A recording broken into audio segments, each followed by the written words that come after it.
Hey there, I'm Amanda from the Happy Homestead. Did you know that you can make your own vegetable or chicken stock at home that cost so much less for what you can buy in the store, especially knowing that you probably have all of the ingredients already in your house?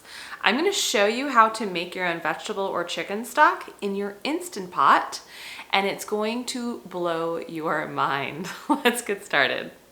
Okay, so I've got my Instant Pot on the counter here. The trick to this is the Instant Pot. Number one, it just makes things easier in life. And number two, having all of your food scraps prepared and kind of ready. Now, this is a gallon freezer bag that has onion peels, like onion skins. The skins, by the way, add excellent color to your stock. All right, so I've got my skins. I've even got some of the onion itself. I also save the ends, you know, the ends of an onion with a root from when you are chopping. You save the ends. And then I've got some celery. Celery ends, I'll have to get that. And I have parsley in here that hadn't quite gone bad, but it was in a refrigerator. I had no use for it. I was like, I better use that. So I put parsley in here. So the key is that as you're going through your weekly meals and your weekly cooking, you are saving all of your food scraps and your ends, putting them in a bag and freezing them. So when you're ready to make stock, you have everything here. And then you don't have to go use your really nice celery or onions or carrots that you would normally use for your meals. So this way you're actually saving so much money and time. I added a carrot here because I just took a look at my bag and I didn't have too much carrot. I've got good amount of celery, good amount of onion, and I've got parsley in here. Now, those are the main ingredients in stock. You can also add mushrooms, right? Mushrooms add great flavor. I would really stick though within that realm. I would not branch out to too many other vegetables. Potatoes, by the way, is something you don't ever want to use for stock. It's going to make your stock a lot more starchy and not that clear, beautiful liquid that you're looking for. So the other thing, so if you're doing vegetable stock, that's strictly it, right? It's your aromatic herbs as well as your onions, your celery, your carrot, and you can do mushrooms. When you're doing chicken stock, same, right? But you're also adding some chicken bones. And so I'll just throw the carrot in here for now. I have a chicken remain from when we had a rotisserie chicken or when I cooked a whole chicken within the last few weeks. I can't remember which. But at that moment, I don't really want to make stock with it right then and there, right? But I also don't want to throw it away because it's very useful for making stock. So I'll either throw it in a bag or throw it in a container and put it in the freezer until I'm ready. And so when everything is kind of full and I have the time, I'll go ahead and just get this process started. It really does make it so easy. So think about it. You didn't spend any extra money on your food scraps. You didn't spend any extra money on your chicken bones. And then all we're gonna add is, I've got some fresh rosemary from our garden. I've got some fresh bay leaves from our garden, and I'm gonna add pepper and a little bit of salt. So you dump it all in. I've got some fresh spring water here. You can use your water from your tap by all means. I'm particular about the water and the taste. I've always been. So I use bottled water for two things: stock and my homemade kombucha. Everything else, we just use our water from the tap.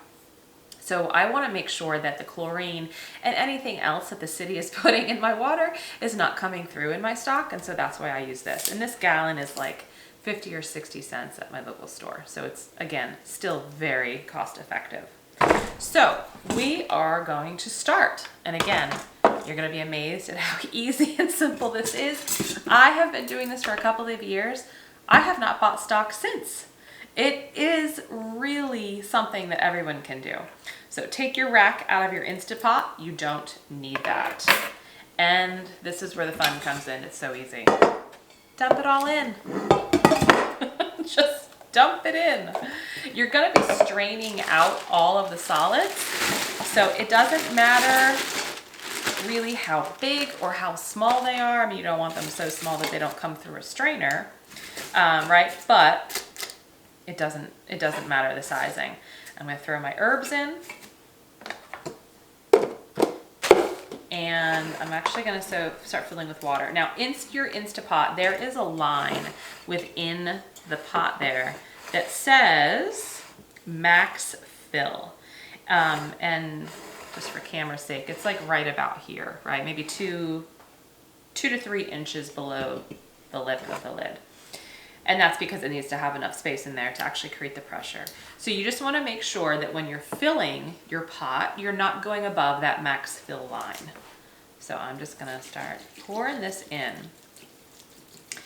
So a couple of things that you need to know is that this process is similar for beef stock, but I don't wanna cause any confusion or misspeak. Right? So I'm going to state that today's video, we are only going to be focusing on vegetable stock and chicken stock. Beef stock is a little bit different in some ways. I get it right up to that line because I want to get as much as I can out of this. Okay, so this was a gallon. So about 3/4 of a gallon is in here. All right, so now I'm going to add some whole peppercorns. Just for some flavor, maybe about half a tablespoon. And also, this is the most amazing thing too when you make your own is you can customize the sodium, right? So I could go and not add any salt in here and it's still gonna taste great. Or you can add a little, up to you. You can just wait and then season it when you're actually using it to cook with. I usually just add a little to bring out some flavor. Maybe like, I don't know, a half a teaspoon. Not very much. Okay, so we're gonna put that back in here. And you're gonna leave this undisturbed, right? So it can do its thing. Usually I'm standing on the opposite side here. I gotta figure out how to do this from the backwards. I think I'm doing it wrong. There we go. All right, so you're gonna put it to the sealing position. Yeah, doing things backwards isn't always easy, guys. And we're going to turn it on to pressure cook. I take the keep warm button off. We're gonna keep it on high pressure, but we are pressure cooking this for 1 hour and 30 minutes. So again, you know the whole, what was it, the old set it and forget it appliance that was back in the, I think the 80s or the 90s? This is the new set it and forget it when it comes to chicken stock. Because you can literally get this set up, and you saw how long it took me to do this. Set your time and you're done, right? You go walk away, you go on with your life, do your things for the next hour and a half. You're gonna let this naturally release. You're not manually releasing that. And so what manual release is that you would then open the vent, right? And let it release its pressure on your own. Like you're manually intervening with that. You're not doing that here. You're doing natural release. So the whole process from start to finish is about 2 hours. So plan accordingly.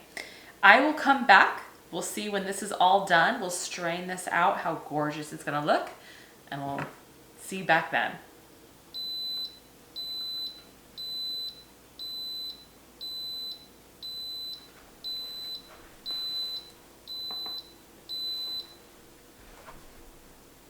So the valve has just dropped on the Instant Pot. It took about 45 minutes for it to naturally release. So I don't know how much different that would be for you, but just expect that it's going to be probably between 30 to 45 minutes. So I'm going to carefully open this away from me. It is very hot. It smells amazing. We're gonna bring this over to the sink and then we'll get to strain out the solids. Okay, so here is our stock. Look how beautiful that is. We'll see it a little bit better. Usually what I like to do is start ladling out some of the solids and then I'll dump the rest of the liquid in. I just don't want to lose any of this hard work. So in the sink, I do this over the sink too to prevent any messes, but I have a rather large bowl, and then I have kind of a fine mesh sieve. It's a colander, right? But not with the holes, with the mesh, because I want to make sure I'm filtering out all the solids.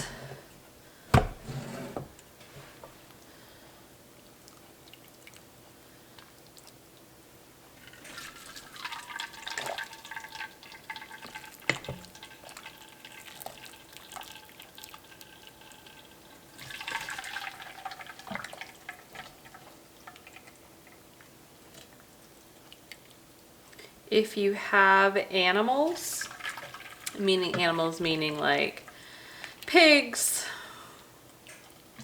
really probably would be the bones, but any chickens or whatnot, you can always give them the remains. I wouldn't necessarily give them the bones, the chicken bones, right? But the pigs could eat those. But they could have the celery or the carrots or the onions if they wanted them. I would not compost the solids. We compost a lot, but I would not compost these solids. If this was strictly vegetable broth, then I would. But because we have chicken in here, it is not a good idea to compost. All right, I am now gonna dump this. Just remember, it's very hot, so be very careful.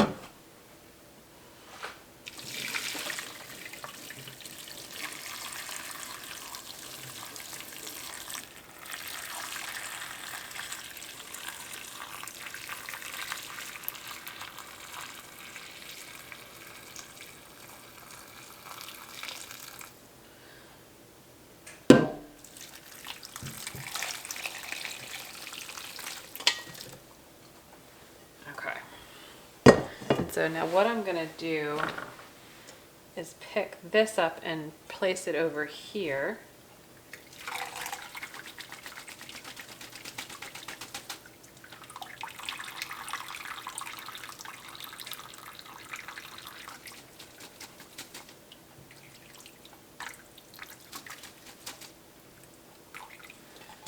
Okay, set that aside. Look at that color. Oh my goodness, it is so beautiful. It is so beautiful. And it has so much aroma to it. I mean, I can smell it from here. It smells amazing. So let's get this over on the counter. So you have your stock. You did it. You made 3/4 of a gallon of chicken or vegetable stock for very little money. I mean, realistically, right? I purchased the gallon of water, which was about 60 cents, I think. I think it was 59 cents. And then I took the herbs from our garden. I had purchased the chicken, right? So maybe that was, I don't know, $8 to $10, depending. I mean, it was an organic, free-range chicken. But we'll just say $10 to make it easy and encompass everything. And then I already had my onions, my celery, my parsley, and my carrots that I had purchased for other recipes. So we can add a couple of dollars for that. So we'll say $13 overall. But just remember, you already got food and a meal out of those vegetables and that chicken. This is just another byproduct. A byproduct, by the way, that can cost a decent amount of money in the grocery store. So this is a really great way to maximize your groceries and to really do some things at home to help make your food even taste that much better. So as far as next steps, right, I have 2 options, and you do too, and that is to ladle it into your jars and put it in the fridge, right? And you can keep it in the fridge. Maybe you need it within the next day or 2, then go ahead and do that. Or you can also freeze this. So I would do the same step though. Ladle into the jars, put it into the fridge. Never put something hot like that immediately into your freezer. Thermal shock, I keep talking about that. It's real, it's important. It will just crack and it'll be useless. Put it in the fridge first, wait till it's nice and cold, and then get it into your freezer. And I wouldn't even put this in the fridge right away. I would let it sit on the counter in the jars for a little bit, come down a couple of degrees. The other option is pressure can it. And remember, this is a not non-acidic food. So this has to be pressure canned. And so that's what I'm going to do. I'm going to ladle this into the jars and I'm going to pressure can them. If you don't have a pressure canner or that's just not up your alley to do, then freeze it. That's all you have to do and you'll have fresh stock at your disposal. Thank you so much. I really hope that this has helped and that you found value in this and that you try to make your own stock at home. Stay well, stay healthy, and I'll see you next time.